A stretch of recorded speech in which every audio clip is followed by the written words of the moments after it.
The South Ridge Mall in Des Moines, Iowa, was a labyrinth of fluorescent lights and echoing footsteps, a place where the mundane rhythm of suburban life pulsed like a half-forgotten heartbeat. On this particular Saturday afternoon in mid-September, the air carried the faint tang of cinnamon pretzels from the food court and the synthetic sheen of new sneakers fresh out of boxes. It was the kind of day that blended into 1,000 others, families trailing toddlers with melting ice cream cones, clusters of retirees nursing oversized lemonades at plastic tables, and teenagers like Imani Richardson weaving through the crowds with the unhurried grace of summer's last exhale. At 14, Imani had mastered the art of these outings, the casual loop from store to store, the strategic pauses for selfies in front of mirrored displays, the shared sips from a single strawberry smoothie that tasted more like friendship than fruit. She moved with an easy confidence that belied the careful world she navigated at home. Her hair, twisted into neat box braids that fell just past her shoulders, caught the light as she tilted her head back in laughter. Beside her walked Caden Brooks, her best friend since third grade recess, when he'd traded her a crumpled comic book for half his peanut butter sandwich, and Sierra Walton, the sharp-tongued addition to their trio who'd transferred in last year and immediately claimed shotgun in every adventure. Caden, lanky and perpetually in oversized hoodies, clutched a glossy white shoebox under one arm like a trophy from battle.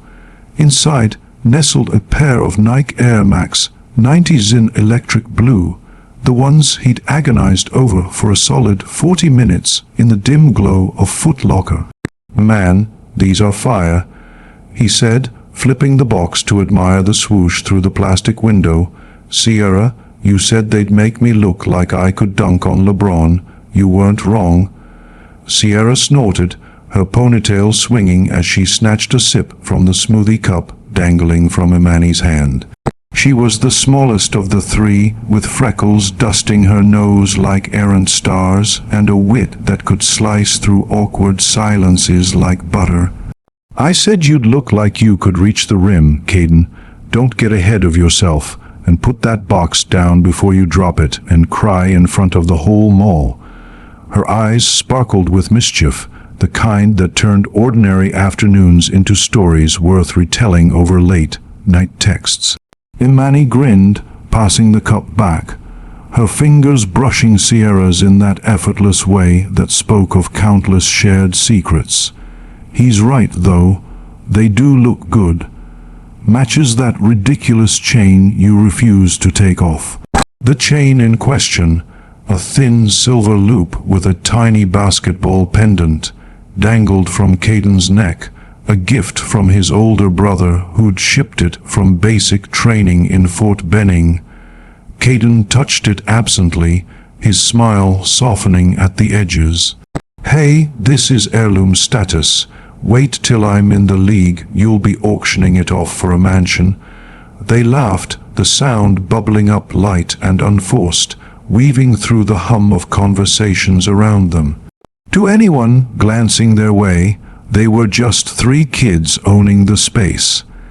Elbows bumping as they dodged a stroller, eyes darting to window displays promising trends they couldn't quite afford but loved to covet.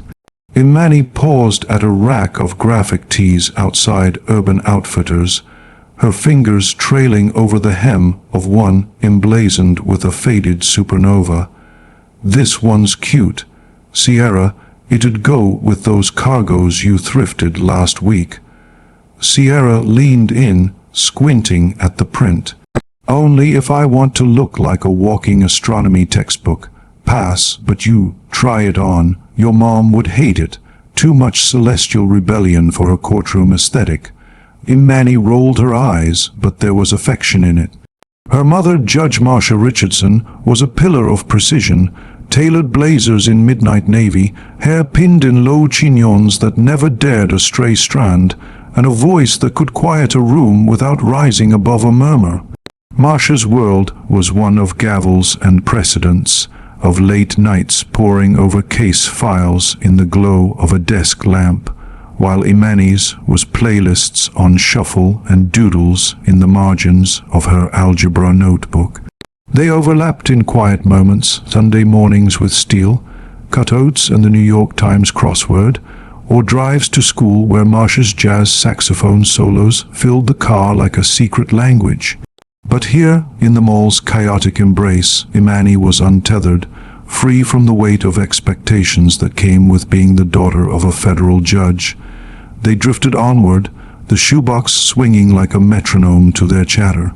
Caden launched into a recap of last week's pickup game at the rec center, his arms flailing in exaggerated arcs that nearly clipped a passing sales associate.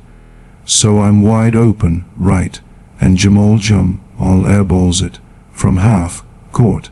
I had to chase it down like it was a runaway puppy. Sierra cackled, nearly spilling the smoothie. You chased it. Nah, you stumbled after it. Looked like a baby giraffe on ice. Imani doubled over, her laughter pulling her braids forward like dark waterfalls. In these moments, the world felt infinite, stitched together from inside jokes, and the promise of nothing pressing harder than deciding on toppings at the frozen yogurt stand later.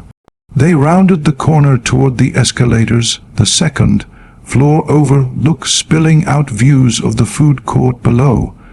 A mosaic of trays clattering, voices overlapping in a symphony of small hungers.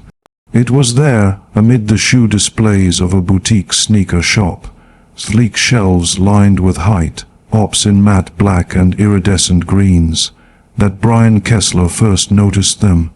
Kesler was a fixture at South Ridge, a broad-shouldered man in his mid-40s whose cropped gray hair gave him the look of a retired drill sergeant who'd traded fatigues for a navy polo embroidered with mall security in block letters. Off duty from the Des Moines PD, where he'd logged 15 years patrolling beat-up cruisers through snow-flicked streets, he supplemented his pension with these shifts, 8 hours of pacing polished tiles, eyes scanning for the subtle tells of trouble. A hand lingering too long in a pocket, a group clustering too tightly near an exit, laughter that edged into disruption. Kesler moved with the deliberate gait of someone who'd long ago decided the world owed him vigilance. His radio clipped to his belt, crackling faintly with static like a distant storm. He'd spotted Imani and her friends from across the walkway, their laughter cutting through the low drone of music piping from overhead speakers. It wasn't the volume that snagged him. Malls thrived on noise, but the way they occupied space, shoulders brushing, heads thrown back, the shoebox propped against a display case as if they owned the real estate. Maybe it was the ease of it, the unapologetic joy that clashed with his own tightly wound afternoons, or maybe it was something sharper, a flicker in his chest he wouldn't name, the sight of 3 black teenagers moving without hurry in a sea of white families and hurried professionals.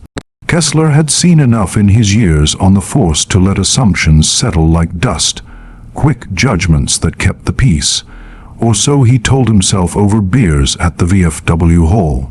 He slowed his patrol, boots scuffing softly against the tile, and watched them for a full minute, Caden gesturing wildly, Sierra's retort drawing Imani's hand to her mouth in mirth.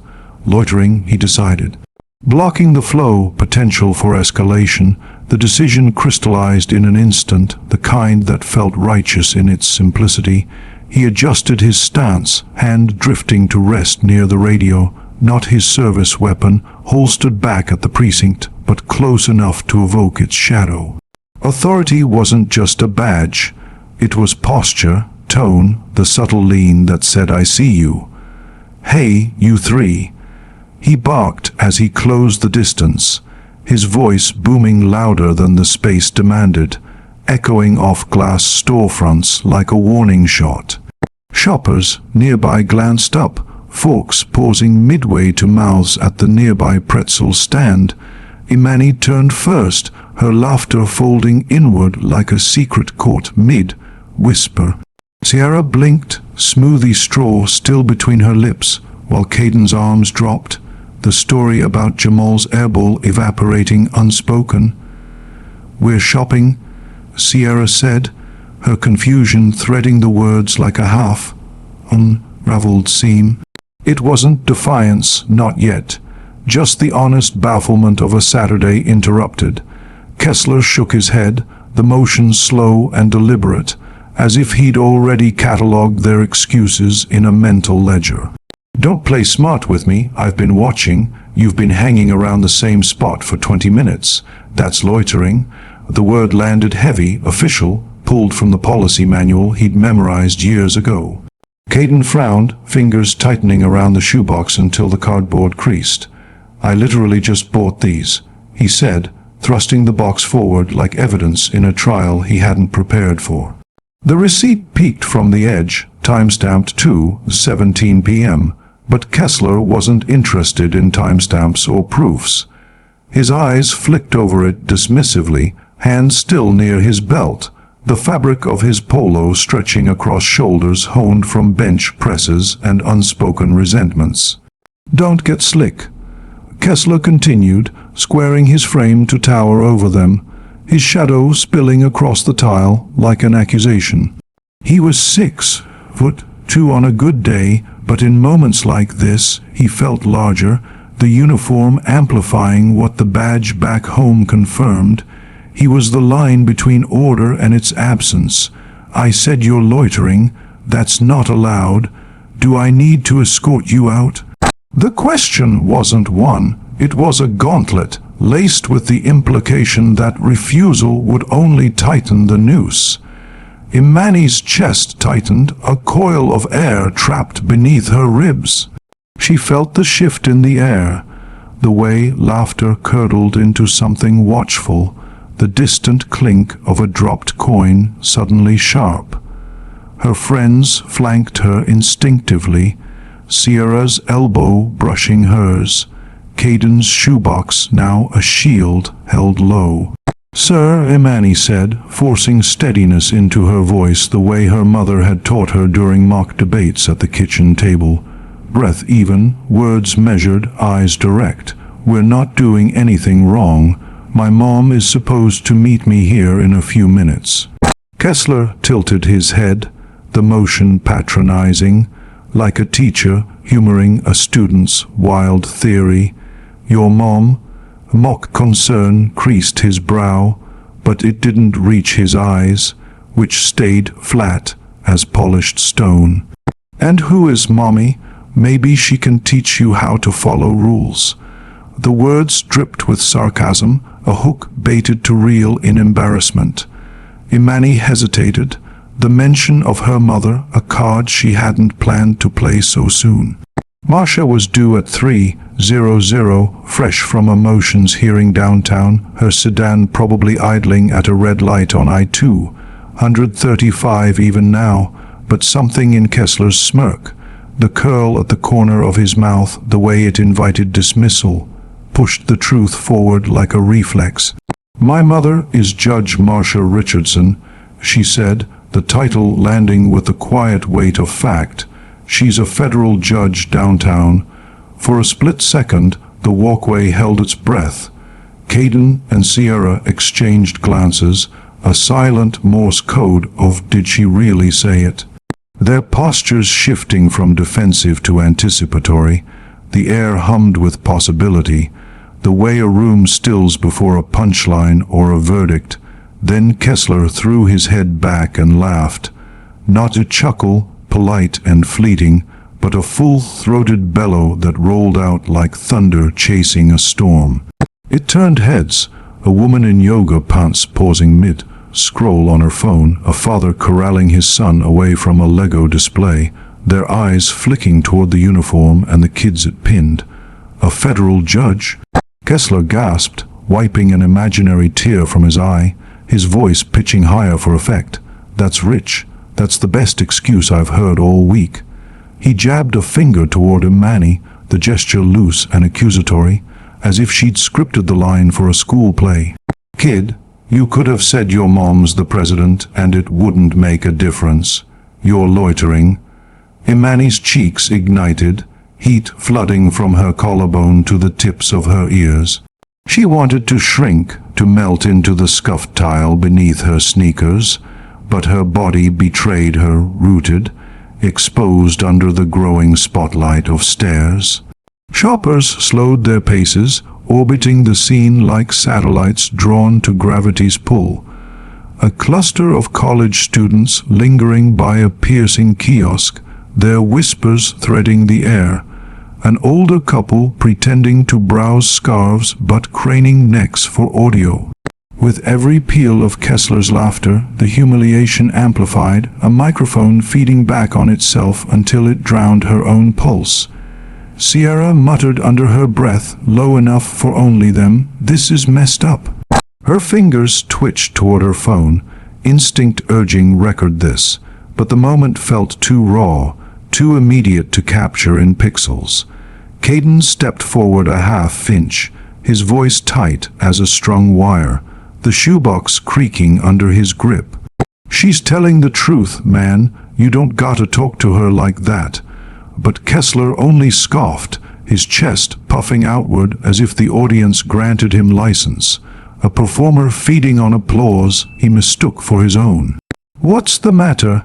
Can't take a little authority? Maybe you should learn some respect before throwing around fairy tales about federal judges." The words hung, barbed and deliberate, each one designed to lodge and twist. Imani swallowed hard, her throat a dry click, the seconds stretching elastic. She knew her mother was en route. Marcia's texts were punctual as clockwork, running 5 behind, traffic on floor. But 5 minutes felt geological now, epochs of exposure under Kesler's gaze. She wasn't afraid of ejection, not truly. Moles had doors that swung both ways. It was the unraveling, the public peeling back of her dignity, the reduction to just another kid whose claims dissolved into punchlines, that clawed at her insides. Kesler leaned closer, lowering his volume just enough to make it intimate. A conspiracy shared unwillingly. "You're not special," he sneered, the words a blade slipped between ribs. "Don't forget that." Imani's fists clenched at her sides, nails biting crescents into palms, holding back the hot sting behind her eyes. She recited her mother's mantra silently, a lifeline thrown across choppy waters. "Hold your head high. No one gets to write your story for you." But in the glare of strangers' curiosity and Kesler's lingering guffaw, those words felt distant, echoes from a courtroom miles away. What she couldn't know, what Kesler couldn't fathom, was that Marcia Richardson was already maneuvering her Lexus through the parking lot's outer loop, tires humming over asphalt scarred by winter salt. The judge's mind, sharp as the Mont Blanc in her blazer pocket, ticked through the day's residue. A plea bargain deferred, a witness's evasive testimony. But beneath it all, a mother's intuition prickled. A text unread, a pickup time slipping. Inside, the scene thickened like fog rolling off the Raccoon River. Kesler crossed his arms, scanning the trio as if they'd graduated from nuisance to suspects, his voice projecting now for the edification of onlookers. "You three think you're clever, don't you? Hanging around, blocking the walkway, causing trouble." The accusation broadened, elastic enough to ensnare them all. Imani's stomach knotted, a fist of nausea twisting low. "We're not causing trouble," she said, her voice threading steady despite the tremor in her knees. "We were just waiting for my mom. She told me to meet her by the shoe store." It was true, Marcia's last message, timestamped 2:42, shoe store overlook. Be there soon, love, simple, unadorned, the kind of anchor Imani clung to in storms like this. Kesler raised a brow, the arch theatrical. Funny, I didn't see her. What I saw was 3 kids laughing, making noise, getting in the way. That's enough to get you escorted out. Caden lifted his receipt then, hands trembling faintly, the paper fluttering like a white flag. Man, I just spent money here. You can ask the cashier. But Kesler waved it off, the motion dismissive as swatting a fly, his smirk underscoring the futility. Doesn't matter. Loitering is loitering. Don't think buying one thing gives you a free pass to hang around all day. The sting wasn't in the policy. It was the subtext, the unspoken "you don't belong here" long enough to matter.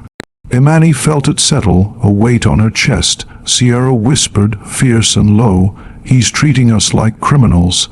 And in that whisper lay the truth Kesler embodied without naming, the automatic tally of skin against tile, laughter against silence, youth against the unyielding bulk of his frame.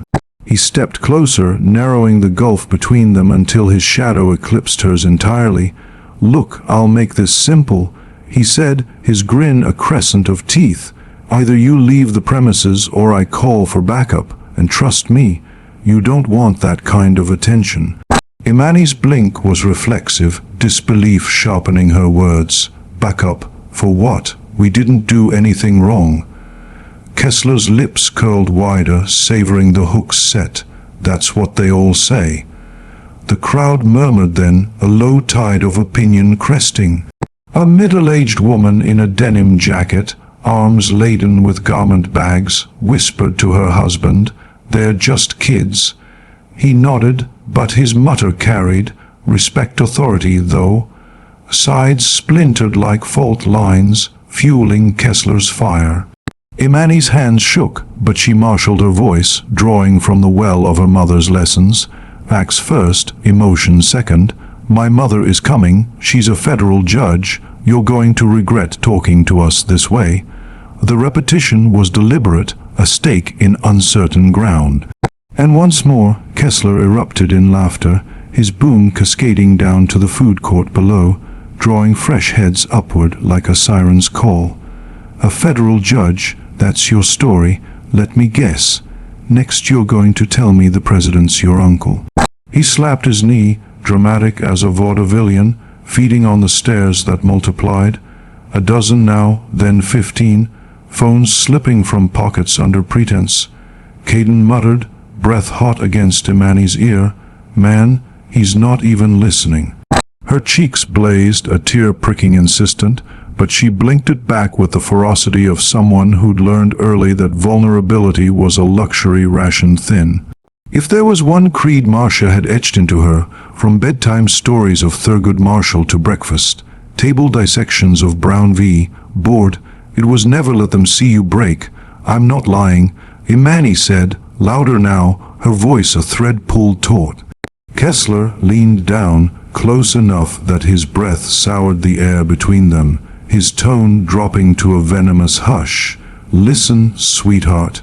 You can spin whatever fairy tale you want, but you're still just a kid I caught loitering, and nobody in this mall cares who you think you are." The words pierced, a scalpel through silk, rendering her invisible in the space she'd claimed moments before. For a breath, she faltered, small, unmoored, the weight of eyes pressing like thumbs on glass. But Sierra's voice cracked the paralysis, louder than intended, shaking with the raw edge of fury. "You can't talk to her like that. She's not lying." Kesler's head snapped toward her, eyes narrowing to slits. "Watch your mouth, young lady. You want to spend the rest of your afternoon in the security office. I can make that happen." Sierra froze, her bravado icing over under the glare, the threat's shadow long enough to chill. The crowd thickened, a little boy in a spider. Manti tugged his mother's sleeve. "Why is he yelling at them?" Hushed quick as it came. Imani's heart hammered, a war drum in her ears. "Please, Mom, hurry." Her phone burned in her pocket, temptation to dial warring with Marcia's cardinal rule: no calls while driving. Ever? Caden tried again, his voice a steady anchor. "We're not lying. Her mom really is Judge Richardson. Everyone in this city knows her." Kesler chuckled, the sound drier now, laced with condescension. "Kid, I've been in this city longer than you've been alive. If there was a federal judge strolling into this mall, I'd know. Don't waste my time." The arrogance was a fog, suffocating, but just as it crested, a sound pierced it. The distinct click of heels on tile, sharp as Morse code from the escalator's crown. Heads turned first in the periphery, whispers rippling outward like stones in still water. And there, emerging from the metal stairs like a verdict rendered, was Marcia Richardson. She was not the tallest figure in the throng, 5'7" in sensible pumps, but her presence bent light, commanded air. The black blazer from court clung tailored to her frame, its lapels sharp as intent, paired with wide, leg trousers that whispered with each step. Her hair, dark and coiled, was pinned in that signature twist. A few tendrils escaped to frame a face etched with the quiet authority of someone who'd stared down perjurers and plea deals alike. Her eyes, brown and unyielding as polished walnut, scanned the tableau in seconds, the uniform looming, her daughter's rigid spine, the orbit of witnesses with glowing screens. She didn't rush. Marcia never rushed. But her pace quickened fractionally, heels striking tile with the precision of a gavel's fall. Imani's heart vaulted, relief crashing like a wave, salty and renewing. She's here. But Kesler, lost in his lecture's crescendo: "You kids don't understand how the world works. You think rules don't apply to you, think you can just talk back to authority and get away with it. But not today." Hadn't clocked the shift. His back to the approach, he gestured dismissively, oblivious to the tide turning at his heels. Marcia's voice sliced through then, calm as a scalpel, firm as statute. "Is there a problem here?" The world pivoted. The crowd parted instinctively, a red sea of denim and cotton yielding to her stride. Kesler turned, smirk etching midway, and froze, eyes locking on the woman whose silhouette alone could silence a docket. In that suspended beat, the laughter died, its echo swallowed by the authority it had mocked. Imani's exhale was a sob held hostage, her friend's shoulders sagging in tandem. This was the fulcrum, the ordinary afternoon inverting, arrogance meeting its mirror. But the true unraveling, the way Marcia would wield truth not as a weapon but as architecture, rebuilding what had been torn down, had only just begun. Marcia Richardson's voice didn't merely enter the space, it reshaped it, a gravitational pull drawing breaths inward and eyes upward. "Is there a problem here?" she repeated, the words unhurried but laced with the inexorable force of someone accustomed to commanding without volume. The mall's second floor overlook, moments ago a stage for Kesler's solo act, now felt like a deposition room, witnesses fixed, air conditioned to courtroom chill. Imani exhaled, a ragged release that bordered on sob, her body unlocking cell by cell. Sierra whispered, fervent as prayer, "Thank God." Caden's shoebox lowered, knuckles paling around its edges, his mutter exhale of its own, about time. Kesler, though, was a beat behind, his smirk still half-formed as he pivoted. The laughter's afterglow lingered in his stance, chest puffed, arms crossed like a bulwark. But when his eyes met Marcia's, something essential snagged. He knew her or knew of her, the federal judge whose rulings had filtered through PD briefings, the woman whose name evoked manila folders stamped Southern District of Iowa, and the occasional barstool grumble about activist benches. Recognition flickered, warring with denial, and in that fracture, his posture adjusted, shoulders squaring not in dominance but defense. "Ma'am," he said, voice dipping fractionally from bark to address, "these kids have been loitering, disrupting the shopping center." "I was handling it." Marcia halted a precise 3 feet distant, her gaze sweeping Kesler before settling on Imani, a maternal inventory swift as it was thorough, braids askew but intact, eyes bright with unshed defiance, stance unbroken. The contact lasted a heartbeat, a current of "I'm here" passing. Wordless, before she returned to Kesler, handling it, she echoed, the phrase flat as restated evidence, stripped of inflection yet heavy with implication. By mocking them in public, by threatening to call backup on 3 teenagers standing by a store.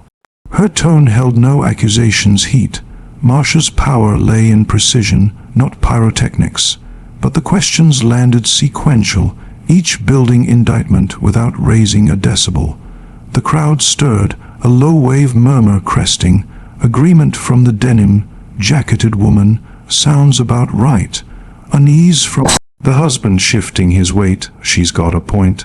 Phones, once coyly angled, lifted bolder now, red lights winking like juror notes, capturing not just audio but the alchemy of shift. A young woman in a cropped hoodie, earbuds dangling loose, whispered to her companion, "Is that the judge Richardson from the news last year?" The ripples spread, names and titles trading like contraband. Federal bench, antitrust case, the one who grilled that CEO for 3 hours straight. It wasn't everyday authority collided with authority, and the spectacle magnetized. Imani stood taller in her mother's orbit, the coil in her chest, uncoiling thread by thread. "Mom," she said, the word a bridge from vulnerability to vindication, "I told him you were coming." He laughed at me. Marcia's gaze didn't fracture from Kesler, but her nod was acknowledgement entire, a subtle dip that said, "I see you, and it's enough." "She told you I was her mother," Marcia said to Kesler, the statement factual as a docket entry. He cleared his throat, the sound rasping like sandpaper on oak. "I tell of foundations cracking. With respect, ma'am, kids say a lot of things when they're in trouble." I didn't take it seriously. The defense was reflexive, pulled from the playbook of deflections. Traffic stops turned tense, bar fights diffused with just doing my job. Clearly, Marcia replied, the adverb a scalpel's edge, excising pretense. The onlookers felt it, the pivot from skirmish to symposium, where words weren't weapons, but weights on a scale tipping inexorably. A man in his 50s, baseball cap tugged low over wire, rimmed glasses, leaned toward his teenage daughter. "Record this, kiddo. People need to see it." She complied, screen framing the tableau. The judge in blazer, sharp silhouette. The security guard's bulk diminishing inch by inch. The girl between them radiating reclaimed ground. Kesler, sensing the lens, burn, planted hands on his belt, a bid to reclaim silhouette, but it read now as posturing, a peacock in a power suit stripped bare. Questioning is one thing, Marcia continued, her eyebrows arching a millimeter, sufficient to underscore. Belittling a 14-year-old girl in front of strangers is another. Did you really laugh at her when she told you who her mother was? The silence that followed was textured, layered, the mall's ambient hum receding to white noise, breaths collective and held. Everyone waited, crowd, friends, Imani herself, or Kesler's response, the pause of vacuum sucking light from his bluster. He shifted, boot scuffing tile, eyes darting to the phones as if they were indictments themselves. She made a claim that sounded outrageous. He muttered finally the word outrageous. A hedge against admission, I reacted. Outrageous, Marcia repeated, turning the syllable over like flawed evidence. She pivoted fractionally to the crowd, her voice carrying not as address but amplification, a judge addressing sidebar to open court. My daughter told the truth, and instead of treating her with dignity, he turned her honesty into a spectacle. That's not security, that's abuse of authority. Gasps textured the air, oft from the college cluster, sharper from the denim woman, rippling outward like aftershocks. Someone clapped, solitary and muffled against a thigh, quickly quelled but echoed in nods. Imani's heart thrummed now with pride's electric hum, humiliation's embers banked to glow. She watched her mother, unwavering, dismantling arrogance plank by plank, not with fists but facts, not volume but verity. This was Marcia in motion, the woman who'd examined cartels without flinching, who'd mentored clerks from rough-edged barrios into clerkships at SCOTUS. Kesler's voice spiked, defensive, color mottling his neck. Look, I didn't know who she was. I was just doing my job. Marcia stepped closer, a half-measure, heels-clicking verdict, her eyes unblinking. Then perhaps you should learn how to do your job without degrading children. Authority does not give you the right to belittle.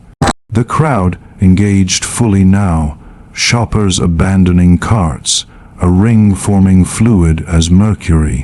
Whispers fused to phrases, she's right. He was way out of line, a chorus building beneath the fray. Sierra, emboldened, leaned toward Imani. Your mom's killing him right now. Caden's nod was fervent. Doesn't stand a chance. The mall manager materialized then, summoned by a buzzboy's frantic radio squawk. Thinning hair slicked in defeat, tie askew like a hanged man. He was mid-40s, paunch testing his khakis button, face a map of appeasements learned in customer service seminars. What's going on here? His eyes caromed, Kesler's flush, Marcia's poise, the human perimeter with screens aglow. Marcia spoke preemptively, her tone a redirect to higher court. What's going on is your security officer publicly mocked my daughter, threatened her friends, and laughed when she told the truth about who her mother was. That's what's going on. The manager's complexion drained, ashen as oversteeped tea. Judge Richardson, he stammered, the title a lifeline clutched. I had no idea. The crowd's whispers crested. Did he just say judge? Holy shit, it's really her. The revelation, a stone dropped in still pond, waves lapping at Kesler's crumbling facade. Imani's gaze lifted to her mother, feeling not just defended but architected, seen, scaffolded, believed in a way that retroactively armored the minutes prior. But Kesler, pride a live wire sparking, wasn't yielding ground. His jaw worked, a hinge straining before he interjected, "Ma'am, Judge, with all due respect, you're making a scene too. You should understand procedures better than anyone." The audacity hung, a dare wrapped in deference, and the crowd inhaled collective. Shock from the hoodie girl, did he just? Outrage from the baseball cap, idiot. Marcia didn't flinch. Her expression held the calm of a ruling reserved. "And you should understand accountability," she countered. "I will not let anyone speak to my daughter this way." The weight landed gavel, like hushing the hum. Marcia's phone buzzed then, pocketed vibration, a clerk's follow-up on deferred motions. But she silenced it without glance, eyes pinned to Kesler. The pause gifted him sliver, a breath to regroup, pride rallying like embers fanned. As she tucked the device away, he straightened, chest reinflating. "Look, Judge Richardson, with respect, you're blowing this way out of proportion. I addressed a security issue, that's all this was." Marcia turned back, expression glass-eyed, sharp. "A security issue? You publicly laughed at a minor and threatened her friends for standing near a shoe store. If that's your idea of a security threat, then perhaps your judgment is the real problem here." The crowd reacted visceral, chuckles from the college fringe, tearing him apart, murmurs of assent swelling, insane, "This is gold." Imani watched, chest buoyant with a pride fierce as it was novel. This her mother, the woman who'd paced living rooms reciting RBG dissents like lullabies, now transmuting personal affront to public precept. But terror threaded it too. The tensions climb, a wire pulled to snap. Kesler's lips twisted, irritation surfacing like oil on water. "With all due respect, Judge, you don't understand what it's like working security in a place like this. You don't see the kind of people who come in here day after day, causing problems. I can't afford to take chances." Marcia's eyebrows ascended, a millimeter of incredulity vast as a chasm. "So your defense is prejudice, that because you've seen others cause problems, you assume any group of teenagers standing in public must be up to no good. That's not policing, that's profiling." The word detonated. Profiling, heavy with case law's freight, echoes of Floyd v. City of New York. Terry stops, dissected in law reviews Marcia had cited from the bench. Nods cascaded. Denim woman called it. Baseball cap, bigger than this. Claps dotted, soft, sporadic. Before self-consciousness quelled them. Kesler shifted, discomfort a visible tide. "I make quick judgments to keep people safe. That's my job." Marcia closed distance, tone unflagging. "Your job is to protect and serve, not embarrass, not demean, not assume guilt without evidence. The safety of this community depends on fairness, not arrogance. Do you believe you demonstrated fairness here today?" Kesler's mouth gaped, fish on dry dock, no sound emerging, his eyes caromed, crowd, phones, manager wringing hands like rosary beads. Silence amplified him, louder than bluster. Sierra gripped Imani's hand. He can't even answer. Caden, cornered. The manager interjected, voice aquiver, "Officer Kesler, perhaps it's best you step away for now." Kesler snapped back, tone lacerating, "I don't need to step away. I've done nothing wrong." Desperation edged it, a cornered animal's snarl. He wheeled to the crowd. "I was enforcing the rules. That's my responsibility." Marcia pivoted, voice broadcasting. "Authority without accountability is dangerous. If this is how he handles 3 teenagers, imagine how he handles situations without cameras. We should all be asking, who watches the people we trust with authority?" Whispers erupted. "She's right. Exactly the issue, bigger than today, a tide-turning testimonial." Imani's throat constricted, emotions lump bittersweet. Minutes ago, punchline to strangers, now fulcrum of reckoning. Kesler pointed at her, voice lancing. "She pulled the judge card the second I confronted her. What was I supposed to think? Kids lie to get out of trouble." Marcia advanced, voice eviscerating. "And when kids tell the truth, do you laugh in their faces? Do you mock them until they feel worthless? That isn't enforcement, officer. It's bullying. Bullying." The syllable struck chordal, gasps echoing, hoodie girl shouting exactly. Kesler faltered, face crimsoning. "That's not what I didn't." Marcia preempted. "You humiliated my daughter because you assumed her story wasn't credible. You dismissed her honesty because it didn't fit your expectation of who she could be. And that assumption tells me more about you than it does about her." silence blanketed, Moll's pulse muted. Imani's eyes welled, not shame but catharsis's sting. She wasn't victim now, vindicated, her truth a beacon scorching shadows. The manager cleared throat, Judge Richardson, perhaps somewhere private. Marcia's gaze swiveled, firm as fiat. No, this happened publicly. It will be addressed publicly. The crowd emboldened, energy alchemical, authorities' narrative inverting, but Kesler's pride smoldered, next thrust escalating. You all think this is a joke, huh? He barked, sweeping bystanders. I'm the one in uniform, responsible for order. And you, jabbing at Imani, thought you could make me look stupid by throwing out your mom's title. Imani didn't recoil, shoulders squared, eyes locking. I didn't make you look stupid. You did that all by yourself. Gasps cascaded, nervous laughter punctuating. Sierra's squeeze, pride, shocked. Girl. Kesler's temple veined, mouth agape. But Marcia interposed. Officer Kesler, my daughter doesn't owe you silence in the face of humiliation.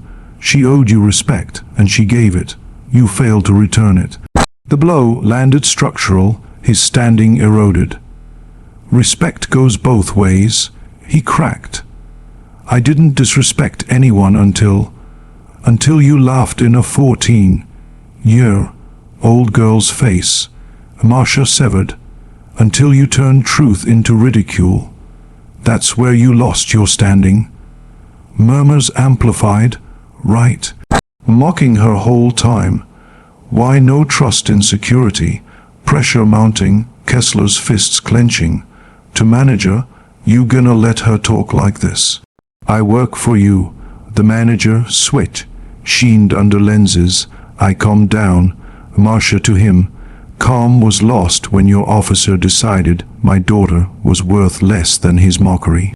If this is your culture, accountability extends to you. He paled, tie, fumble frantic, Kesler defiant. Judge, you may hold power in court, but here I have authority. I won't let a teenager, or you strip me of it. Whispers shocked. Did he say that? Done. Marcia's intensity silenced. Authority is not armor, not a shield against the weaker. It exists to serve. And every eye sees how poorly you've used it. Words gavel, struck, Moll stilled, Kesler faltered, mouth working soundless. Cameras capturing unravel, Imani's chest swelled.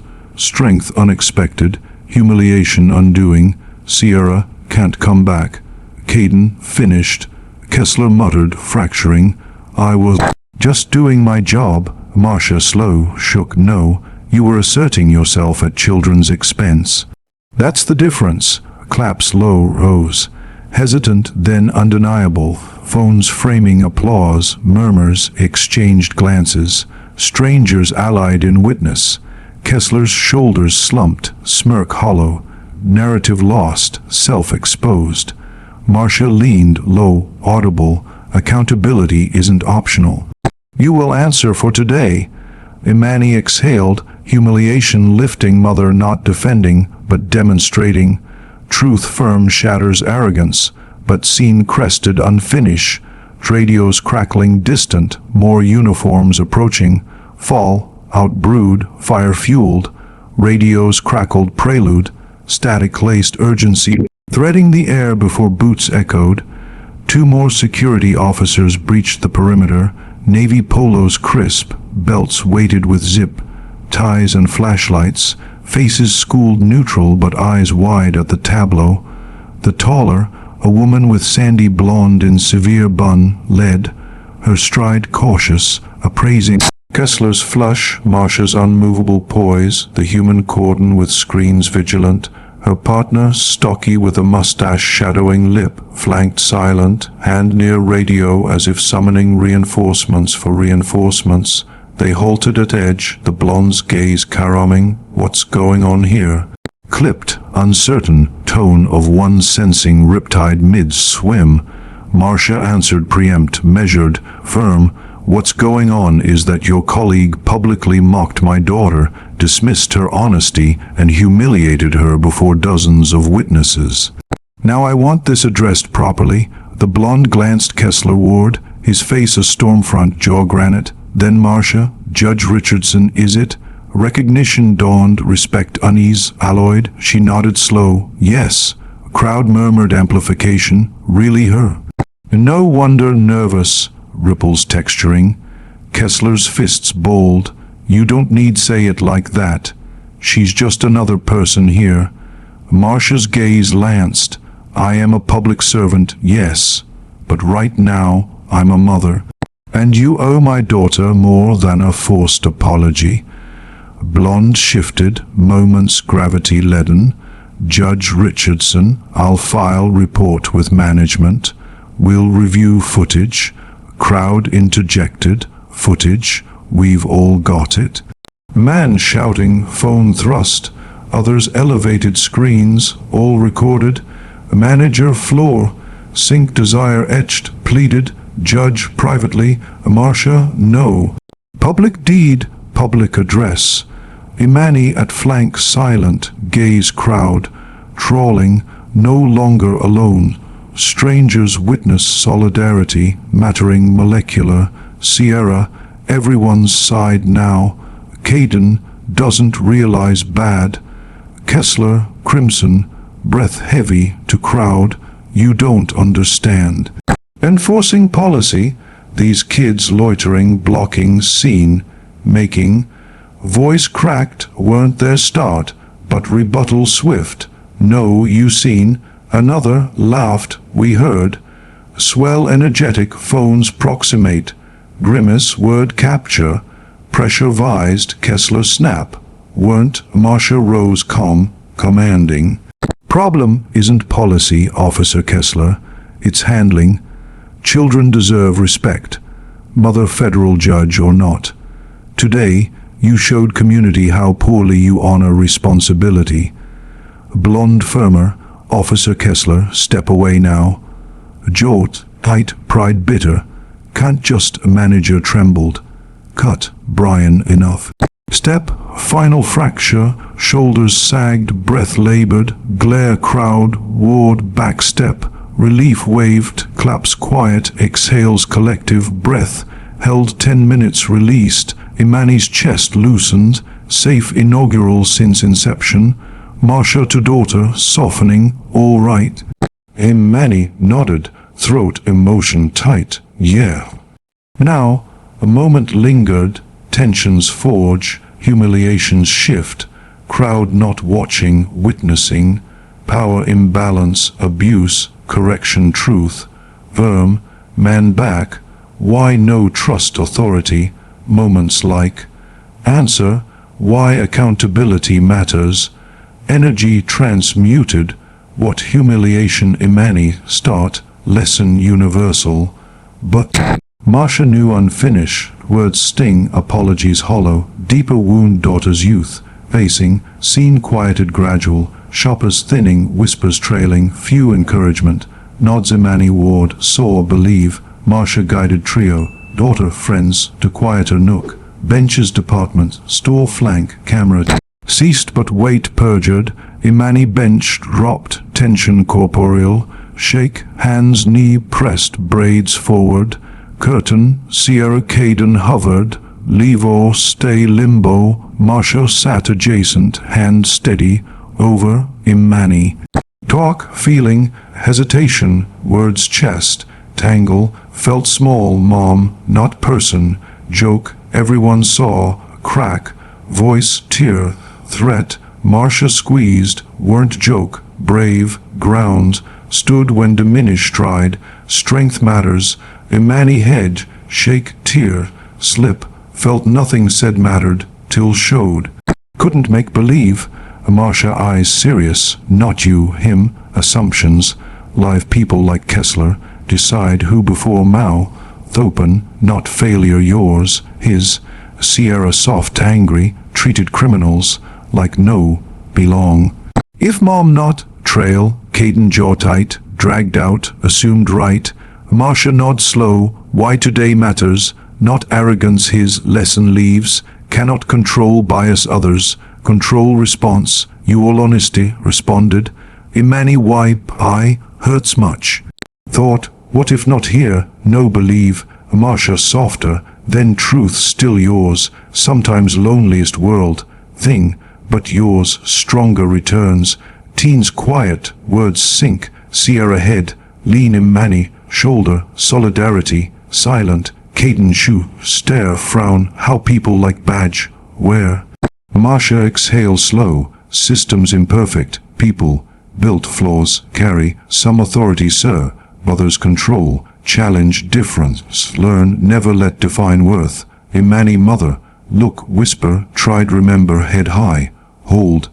Laughed, floor dropped, Marcia chinned, tilt gentle, eyes, meet, yet standing, part never forget, wanted small, feel, instead showed dignity pressure, under. Taught him, everyone, lesson unforgettable, a silence held, mole, noise distant, footsteps, chatter, strollers, squeak, gravity, conversation, eclipse, Sierra shaky, laugh, can't believe told off, Imani stupid self-made, wow, Imani faints, smile, cheek, burn residual, didn't plan, came, Caden smirk, landed hard, Marcia faints, mile, truth, doesn't rehearse, owns, stands, Imani mother, lean arm, warmth, cry, relief, gratitude, weight, lift, Marcia close, held, whisper, face again, maybe not mole, not uniform, but life.